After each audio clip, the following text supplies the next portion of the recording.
पुण्यातल्या खडकवासला धरणातून 3,500 क्युसेकनं विसर्ग मुठा नदीत सोडण्यात आलाय। आज खडकवासला धरण 100% भरलेलं आहे। त्यामुळे धरणाचे 4 आणि 6 क्रमांकाचे दरवाजे 1 फुटानं उघडण्यात आले। पुण्यातल्या धरण क्षेत्रात मागील काही दिवसांपासून पावसाचा जोर कायम असल्यानं खडकवासला धरण 100% भरलंय। त्यामुळे धरणाची पाणी पातळी कायम ठेवण्यासाठी 3,500 क्युसेकनं पाण्याचा विसर्ग सोडण्यात येतोय।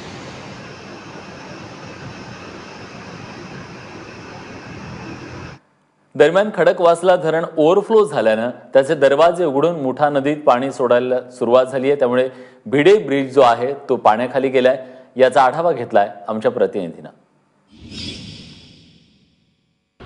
12 जुलैपासून पुण्यामध्ये पावसाला सुरुवात झाली आणि गेल्या 10 दिवसांमध्ये सतत कोसळणाऱ्या या पावसामुळे पुणे शहर आणि जिल्ह्याच्या दक्षिण भागाला पाणी पुरवठा करणाऱ्या खडकवासला धरण समूहामध्ये मोठी वाढ झाली आहे।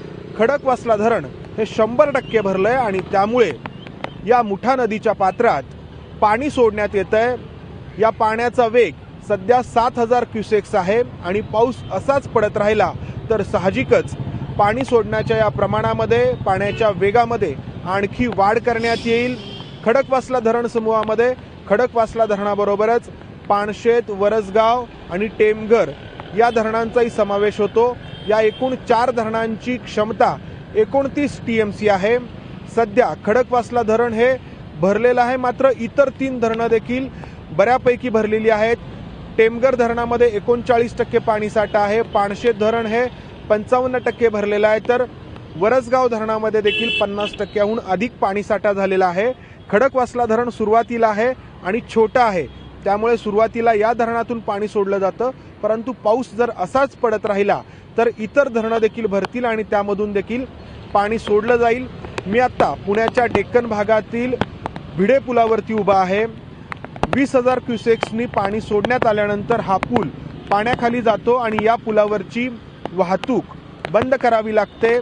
पाऊस जर असाच सुरू राहिला तर आज संध्याकाळपर्यंत पाण्याचा वेग हा नक्कीच वाढवला जाणार आहे। पुण्यातून सोडण्यात आलेलं हे पाणी पुढे उजनी जलाशयामध्ये पोहोचतं।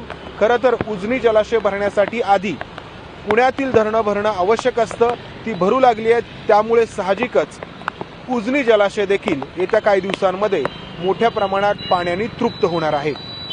कॅमेरामन राजेश बिडकरसह मंदार गोंजारी, ABP माझा, पुणे।